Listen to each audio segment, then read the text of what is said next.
Chers amis, chers frères et sœurs, soyez les bienvenus dans ce temps de culte, que vous soyez avec nous par l'intermédiaire des réseaux numériques ou que vous soyez présents ici, dans ce temple de Anse à l'Heure-Juprel, dans cette église, on peut dire peut-être dans cette église nouvelle version, parce que comme vous l'avez vu, il y a eu de grands travaux d'insonorisation qui ont été réalisés tout au long de cette semaine, et je crois que c'est d'ailleurs le moment de remercier tous les gens, tous les frères et sœurs qui ont mis un peu la main à la pâte, en tout cas, pour ranger toute cette église et pour que nous soyons prêts à rendre un culte agréable à Dieu. En ce moment d'invocation, remercions Dieu pour la bénédiction qu'il nous accorde de pouvoir nous rassembler en communauté pour prier, pour louer et pour apprendre ensemble afin de jouir de la vraie liberté, c'est-à-dire de la liberté en Christ. Aujourd'hui encore, notre Seigneur nous a invités à le rencontrer, à nous réunir dans un temps d'harmonie avec lui et aussi entre nous. Un temps où nous pouvons déposer aussi nos fardeaux, nos angoisses, nos problèmes, nos tracas de la semaine. Et nous pouvons tout déposer à ses pieds. Dans quelques instants, nous allons, comme d'habitude, invoquer Dieu. Par la prière, évidemment. Mais si nous sommes conscients que Dieu nous a déjà appelés dès ce matin à venir le rencontrer dès notre lever, et donc, bien évidemment, avant la célébration de ce culte qui prend place maintenant, alors on pourrait se poser une question légitime. Pourquoi invoquer notre Seigneur puisqu'il nous a déjà appelés à venir le rencontrer? En fait, lorsque nous invoquons notre Seigneur, nous ne lui demandons pas de descendre vers nous. Nous ne crions pas vers lui pour qu'il vienne à nous.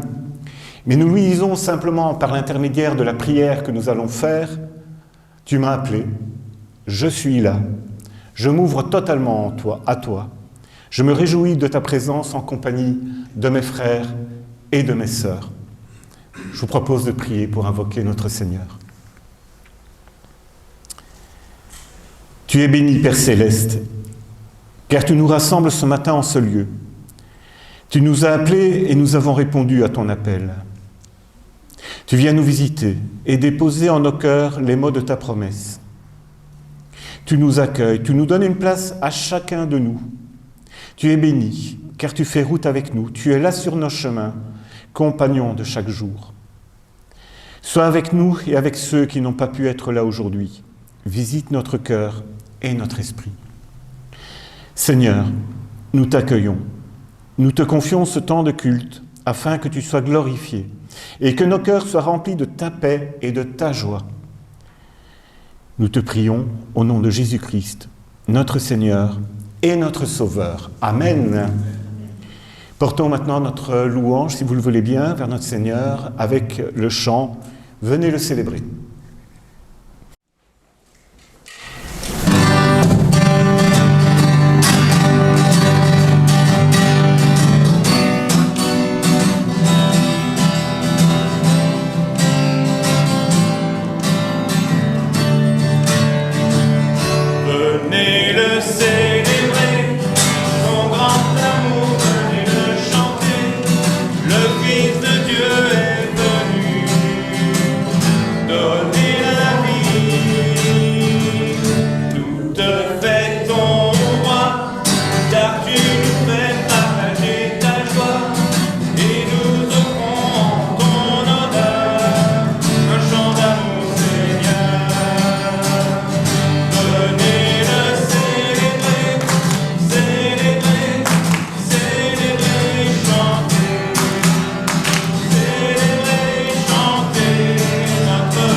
Quelques extraits du psaume 147. Louez le Seigneur, oui, louez le Seigneur, car il est bon de chanter notre Dieu. Il est doux et beau de le louer. Il guérit ceux qui ont le cœur brisé et pansent leurs blessures. Il compte le nombre des étoiles, il les appelle toutes par leur nom. Notre Seigneur est grand, d'une force immense, son intelligence n'a pas de limite. Le Seigneur soutient les pauvres, il abaisse les méchants jusqu'à terre. Entonnez, un cœur pour le Seigneur avec reconnaissance. Jouez de la lyre pour notre Dieu. Amen.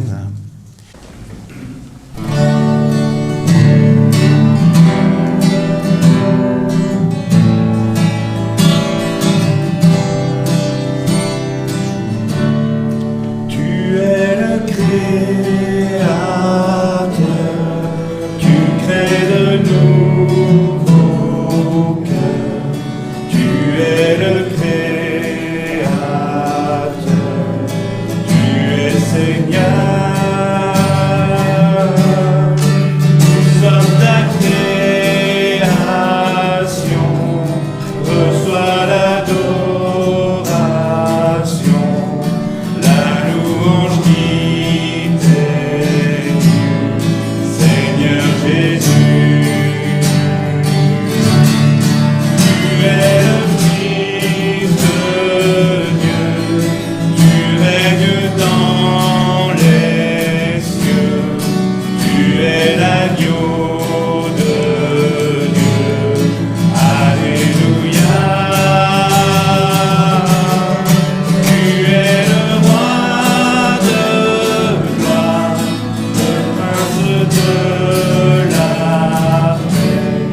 Tu es le souverain ressuscité.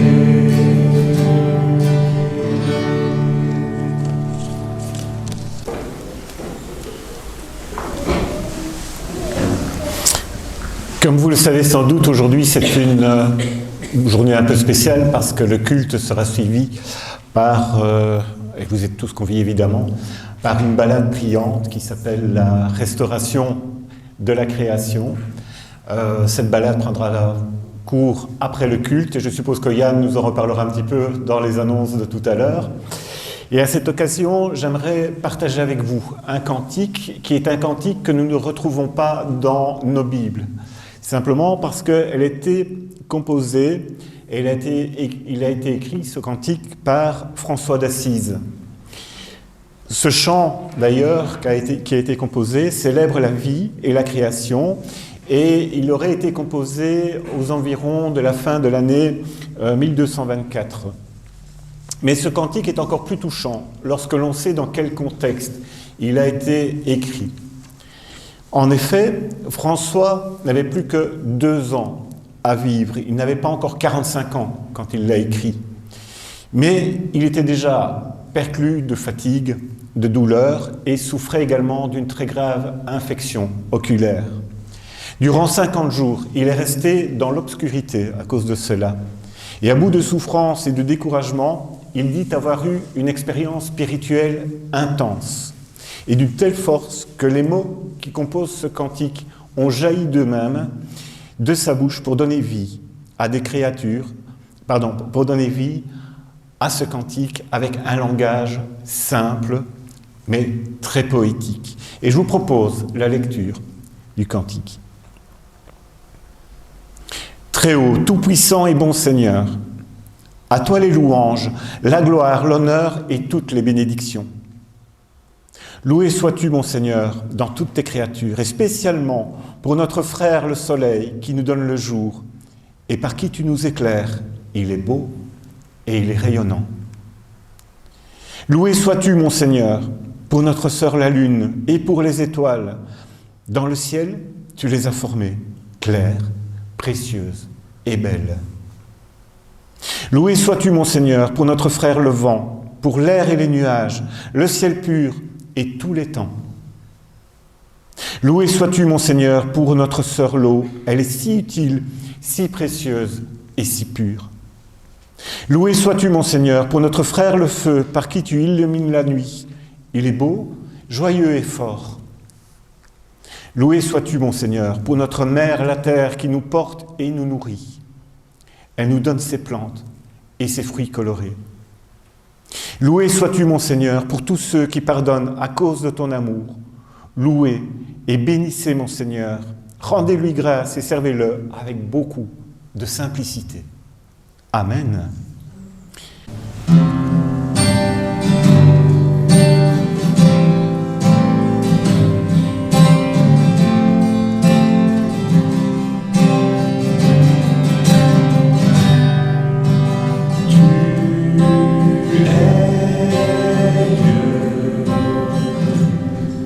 Au milieu de nos prières, roi des cieux, souverain, sauveur et maître, ta présence dans nos vies fait la joie de notre cœur, par le don de ton esprit, viens régner en nous, Seigneur.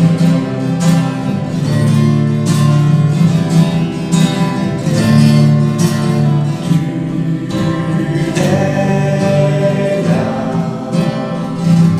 dans le cœur de ton Église, au-delà de ces murs qui nous divisent, que les liens de notre amour aient le sceau de ton pardon, qui reflète chaque jour la puissance de ton nom.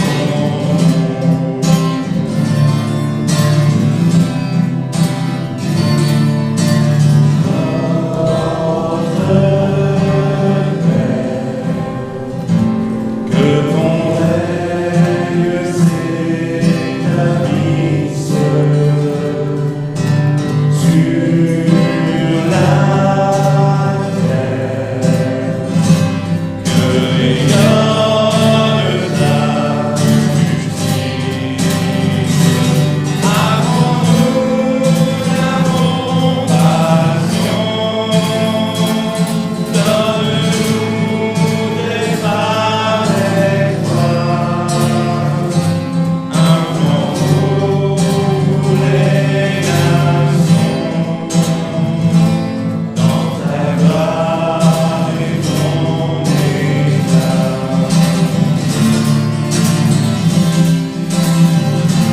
Avons-nous la compassion,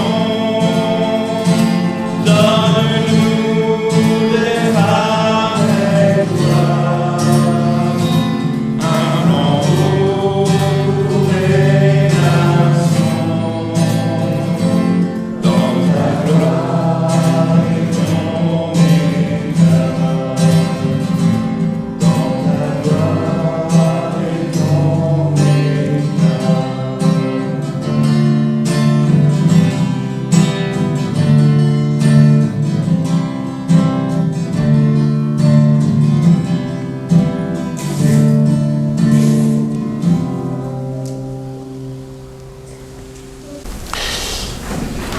En tant que protestants, nous proclamons que tout ce qui est nécessaire pour la vie chrétienne et pour la foi est contenu dans la Bible. Mais nous croyons également en l'importance de la communauté chrétienne, où nous pouvons bien évidemment grandir dans notre foi et servir les uns et les autres avec amour. En cette occasion, je vous propose de confesser ensemble notre foi, comme tous nos frères et nos sœurs vont d'ailleurs le faire généralement aujourd'hui, et ceci partout sur la planète. Pour le monde et pour nous-mêmes, nous avons confiance en Christ, notre seul Sauveur. Il a été l'homme véritable, comme nul être humain ne peut l'être par lui-même. Il est mort sur une croix pour les autres et pour le monde, comme pour nous. Il est ressuscité. Il est présent en chaque être humain et nous appelle à rejoindre son Église sans tenir compte de nos distinctions. Ainsi, nous ne croyons pas à la fatalité, ni de la guerre, ni de la haine, ni de la catastrophe, ni de la mort. Parce que nous croyons que le Christ libère les femmes et les hommes pour des décisions libres. Grâce à lui, notre vie a un sens, l'univers aussi. Pour le monde et pour nous-mêmes, nous espérons en Christ. Amen.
Pour le message d'aujourd'hui, je me suis appuyée, une fois mais n'est pas coutume, sur 3 textes. D'abord, dans l'Évangile selon Luc, au chapitre 13, versets 6 à 9. Il dit aussi cette parabole. Un homme avait un figuier planté dans sa vigne. Il vint pour y chercher du fruit, et il n'en trouva point. Alors il dit au vigneron, « Voilà 3 ans que je viens chercher du fruit à ce figuier et je n'en trouve point. Coupe-le. Pourquoi occupe-t-il la terre inutilement ?» Le vigneron lui répondit, « Seigneur, laisse-le encore cette année. Je creuserai tout autour et j'y mettrai du fumier. Peut-être, à l'avenir, donnera-t-il du fruit. Sinon, tu le couperas. » Dans les évangiles selon Jean au chapitre 15, versets 1 à 8. « Je suis le vrai cep, et mon Père est le vigneron. Tout sarment qui est en moi et qui ne porte pas de fruit, il le retranche. Et tout sarment qui porte du fruit, il l'émonde, afin qu'il porte encore plus de fruits. Déjà vous êtes purs à cause de la parole que je vous ai annoncée. Demeurez en moi, et je demeurerai en vous.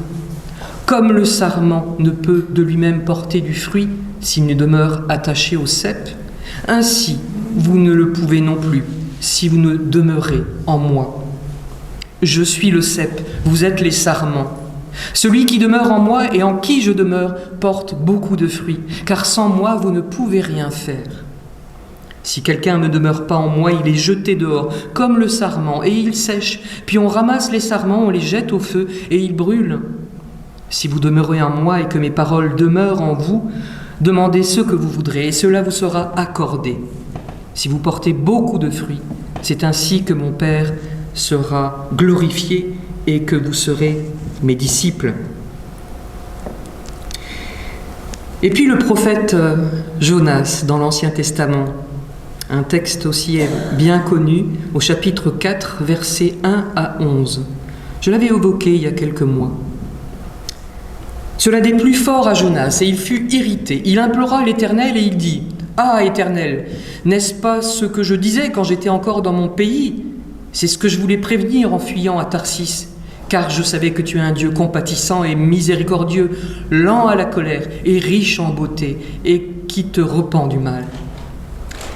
Maintenant, Éternel, prends-moi donc la vie, car la mort m'est préférable à la vie. » L'Éternel répondit, « Fais-tu bien de t'irriter ? » Et Jonas sortit de la ville et s'assit à l'orient de la ville. Là, il se fit une cabane et s'y tint à l'ombre, jusqu'à ce qu'il vît ce qui arriverait dans la ville. L'Éternel Dieu fit croître un ricin qui s'éleva au-dessus de la tête de Jonas, pour donner de l'ombre sur sa tête et pour lui ôter son irritation. Jonas éprouva une grande joie à cause de ce ricin. Au lever du soleil, Dieu fit souffler un vent chaud d'Orient et le soleil frappa la tête de Jonas au point qu'il tomba en défaillance, y demandant la mort. Dieu dit à Jonas, « Fais-tu bien de t'irriter à cause du ricin ?» Il répondit, « Je fais bien de m'irriter jusqu'à la mort. » Et l'Éternel dit, « Tu as pitié du ricin qui ne t'a coûté aucune peine et que tu n'as pas fait croître, qui est né dans une nuit et qui a péri dans une nuit. Et moi, je n'aurai pas pitié de Ninive, la grande ville dans laquelle se trouvent plus de 120 000 hommes qui ne savent pas distinguer leur droite de leur gauche et des animaux en grand nombre. » Aujourd'hui, 3 textes, Jean, Jonas, Luc. 3 textes qui parlent du règne végétal. 3 extraits qui vont bien ensemble. Tous 2 parlent de culture, mais pas seulement. On est quand même aussi dans une ambiance qui n'est pas très optimiste. Il y a des mots qui mettent mal à l'aise, qui font peur. Il est question de retrancher, d'émonder, de jeter au feu. C'est dans le texte de Jean. On a un prophète qui se met en colère, qui ne va pas bien, il a envie de mourir. Prends-moi donc la vie, car la mort m'est préférable à la vie. Et le Seigneur lui offre l'arbre qui donne de l'ombre, le ricin. C'est dans Jonas. Un arbre qui devrait donner du fruit, le figuier, mais qui n'en donne pas. C'est dans Luc. La nature, c'est pour un figuier de donner des figues, et pour un pommier, de donner des pommes. Et pour le figuier dont nous parle Luc, ce figuier qu'il faudrait couper, il y a une interdiction, c'est dans le Lévitique, au chapitre 19, verset 23. Pendant 3 ans, ils seront pour vous incirconcis. On n'en mangera point. Il était interdit de manger les fruits les 3 premières années, et pas seulement du figuier d'ailleurs, mais de tout arbre planté. Je ne suis pas une grande spécialiste, mais cela me fait penser à mes plants de thym et de romarin que Philippe m'a fait repiquer tout au fond du jardin pour que je sois moins tenté de taper dedans, parce que ça serait tellement pratique, parce qu'il faut les laisser grandir. Et si je coupe sans arrêt, le thym ne va pas bien se développer, ni le romarin. Le romarin va rester chétif. Donc le propriétaire de la vigne vient voir le vigneron après ces 3 années d'interdiction. On n'a pas le droit de prendre les fruits. Et cela fait encore 3 ans supplémentaires qu'il n'y a aucune figue sur ce figuier. Ça fait donc 6 ans. Donc 3 ans d'interdiction, 3 ans sans fruits. Ça commence à devenir longuet. Et sa décision, elle est radicale. Coupe-le. Et il a un argument d'ailleurs, qui se tient. Pourquoi occupe-t-il la terre inutilement ? Le vigneron, lui, il a une autre approche. Peut-être ce figuier a-t-il encore besoin d'un peu de temps. Peut-être faut-il mieux s'en occuper, ou autrement, et lui consacrer autant de temps et de soins qu'à la vigne. Peut-être le vigneron, il va demander à ses voisins vignerons, « Et toi, que devient ton figuier dans ta vigne ? Que fais-tu de particulier pour le soigner ?» Et cette vigne dont parle Jean, avec ces mots qui dérangent, qui sont radicaux, Jésus utilise cette image pour enseigner à ses disciples l'importance de rester connectés au Seigneur et au Christ, pour porter du fruit dans la vie spirituelle. Dans cet extrait, Jésus dit que tout sarment, branche, qui est en lui, mais qui ne porte pas de fruits, sera retranché, c'est-à-dire coupé de la vigne. Ça peut sembler effrayant, mais c'est en fait un rappel que ceux qui se disent chrétiens doivent porter du fruit en suivant les enseignements de Jésus et en témoignant de lui dans leur vie. Être coupé de la vigne, c'est comme se retrancher soi-même du Christ. Pas besoin de quelqu'un pour le faire à notre place. Nous nous coupons nous-mêmes. D'un autre côté, Jésus dit que tout sarment qui porte du fruit sera émondé. Émonder, ça veut dire purifier, nettoyer. Cela veut dire, par exemple, nettoyer un arbre, le débarrasser des mousses, c'est-à-dire tailler ou couper, pour encourager une croissance encore plus grande. Cela peut sembler douloureux, mais c'est en réalité une bénédiction, car cela permet au sarment de devenir encore plus fort et de porter encore plus de fruits. J'ai proposé d'ailleurs à Nicole, qui est mon accessoiriste de ce matin, de vous distribuer quelques bouts de sarment qui viennent de nos 2 vignes, à Philippe et moi. Regardez-les bien, ils sont tous différents. Certains sont bien droits, ça n'a pas de signification particulière. D'autres ont des formes un petit peu plus compliquées, ça n'a pas de signification particulière. Mais ils sont tous attachés à la même vigne. Tous attachés et formant un tout qui va donner du fruit, du vin, si on s'occupe bien de sa vigne et qu'on la taille pour la rendre forte.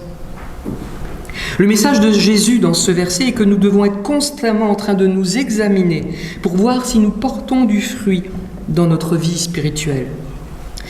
Si nous ne portons pas de fruit, nous devons nous repentir.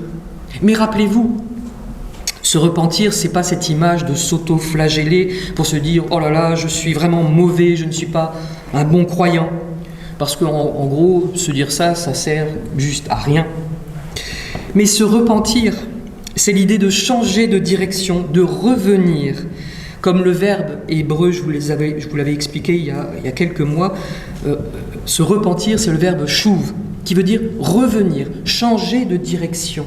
Quand on revient, quand on change de direction, oui, on peut aussi traduire ça par se repentir.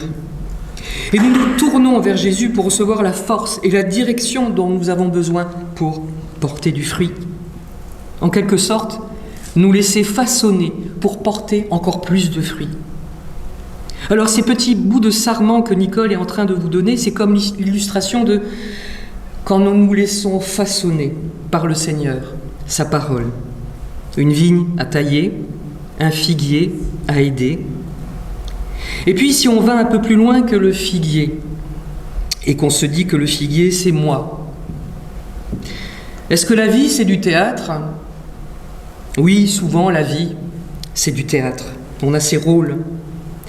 Que suis-je invité à faire dans ma vie privée, dans ma vie professionnelle, mais aussi dans ma vie citoyenne pour donner le meilleur de moi-même et au final de faire le job ? Car c'est tout un ensemble. Je ne peux pas mettre ces différents aspects de ma vie, chacun dans un tiroir. Un tiroir quand je vais au culte et je me comporte d'une certaine façon envers mes frères et sœurs. Un tiroir quand je suis au travail et peut-être que j'applique une politique humaine, de ressources humaines, qui ne tient pas compte de l'humain. Un tiroir quand je consomme, quand je fais couler l'eau, que je trie mes déchets.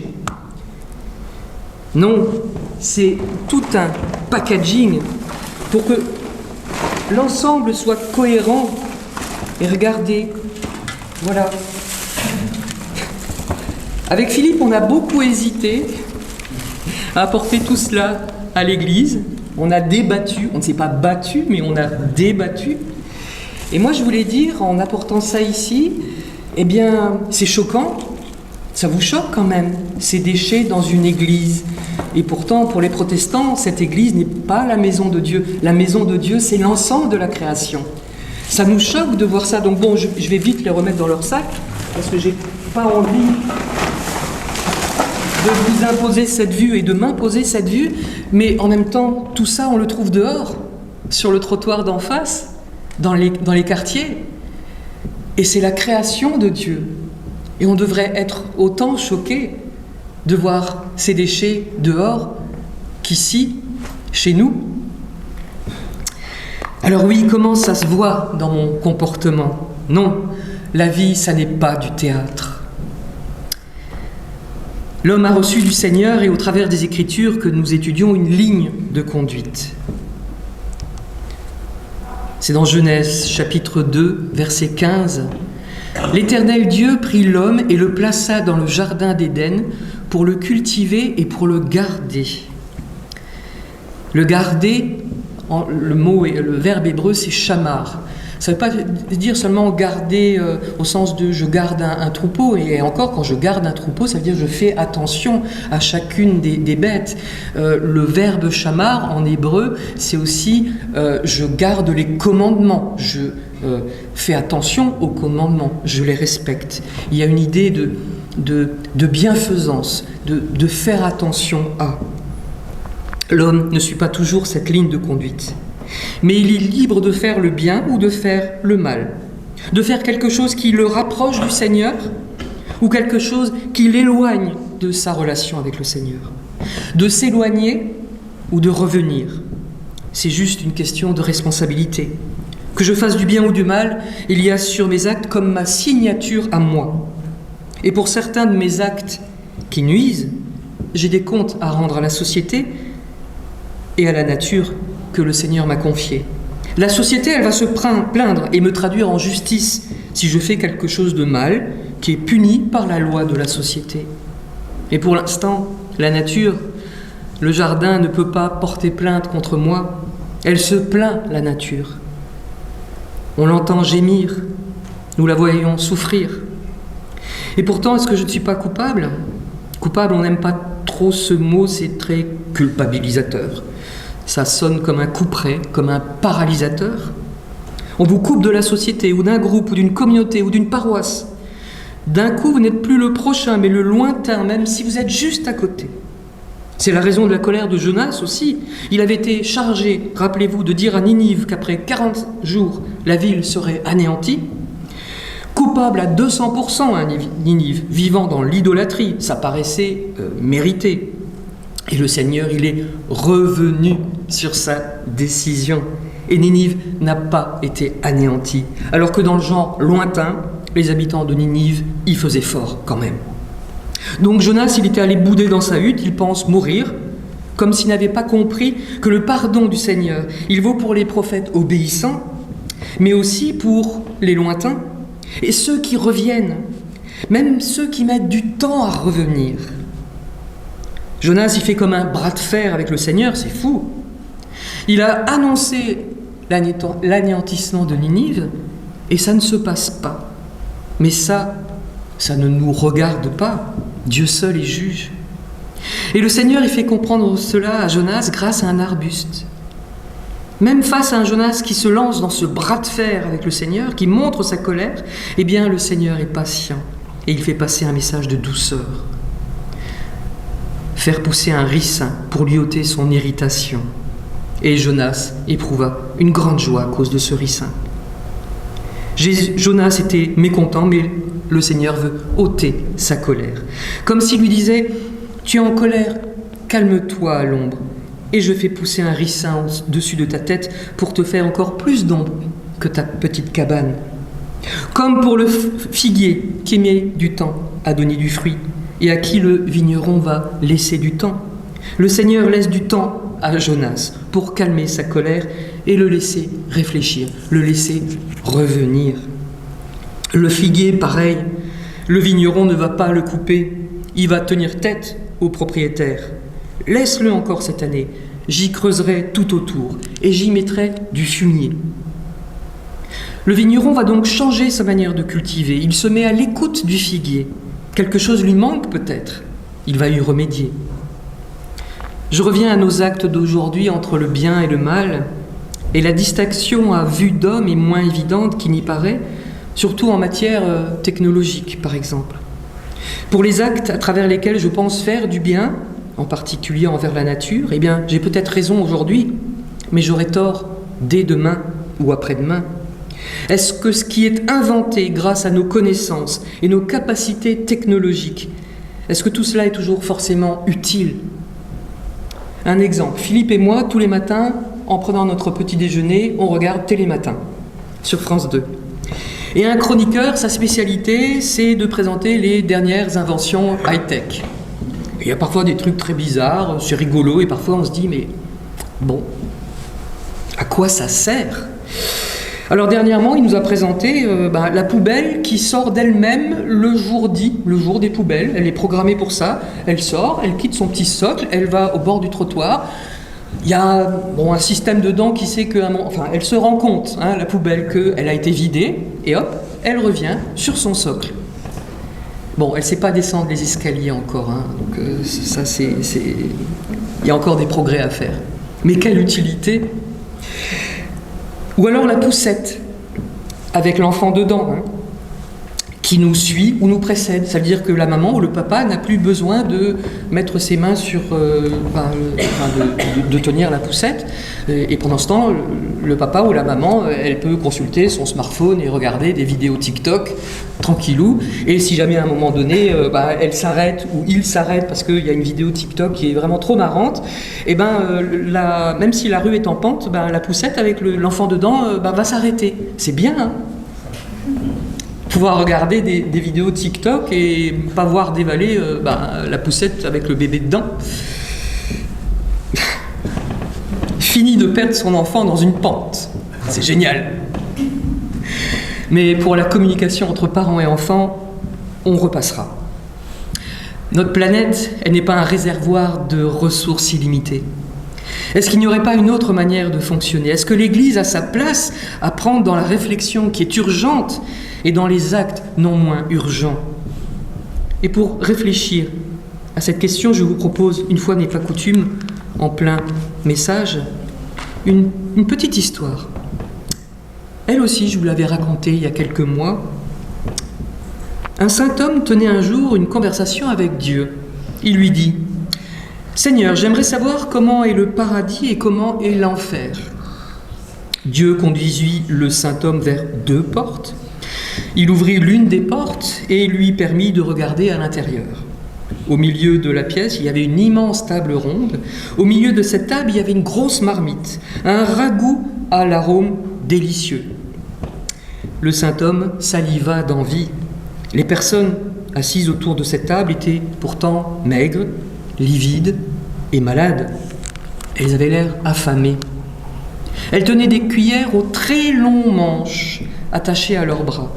Toutes pouvaient atteindre le plat de ragoût et cueillir une cuillerée.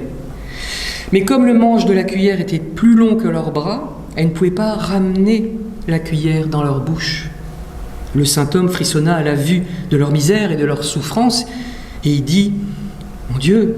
Et Dieu dit: « Tu viens de voir l'enfer. » Dieu et le saint homme se dirigèrent vers la seconde porte. Dieu l'ouvrit. La scène était identique à la précédente. Il y avait la grande table ronde, la marmite de délicieux ragoûts. Le saint homme saliva encore, mais les personnes autour de la table étaient également équipées de cuillères aux longs manches.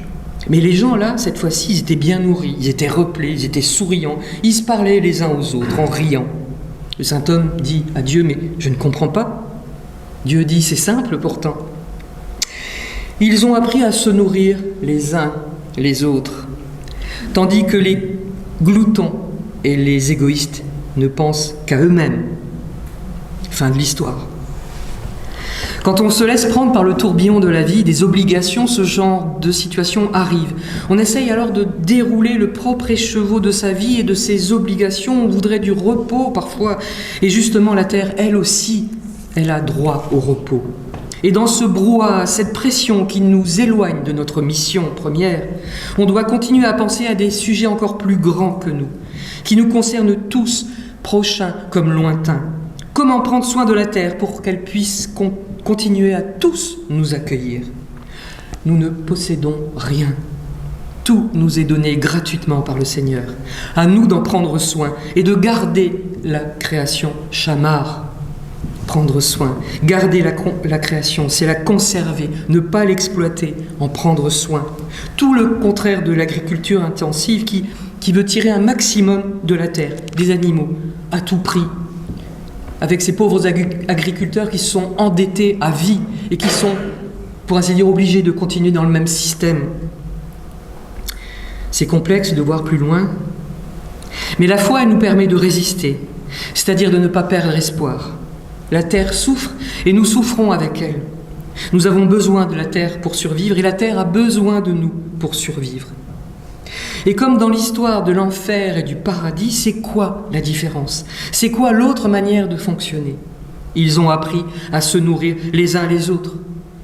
Et dans se nourrir les uns les autres, moi je ne pense pas seulement à la nourriture partagée, à la bonne marmite, mais au partage d'abord, à une meilleure répartition des ressources, où chacun fait sa part, au partage de l'amour, à la diffusion de l'amour, du prochain, du lointain, et de la terre qui nous est confiée par le Seigneur, pour que nous en prenions soin, sans la fatiguer, parce que nos destins sont liés, sans la fatiguer, car la terre est précieuse. Cette création à aimer, à respecter, à garder, Shamar. Je termine par la lecture d'une prière qui nous vient de la communauté des diaconesses de Reuilly. Ça date de 1996. Ces chiffres-là sont toujours 96. Mais je n'y arrive pas. Et j'ai fait un effort. 1996. La terre est à toi, Dieu. Tu es notre Créateur. Il nous est bon de nous en souvenir. Il nous est bon de nous souvenir que tu as créé toutes choses visibles et invisibles. Il nous est bon de nous souvenir que tu nous les as confiées et que nous participons avec toi à cette garde du monde. Renouvelle en nous la joie et la conscience de cette responsabilité. La terre est à toi et tout ce qu'elle contient.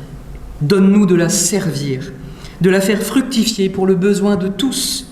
Donne-nous de poser sur elle, avec toi, un regard de paix, d'espérance et d'amour. Amen.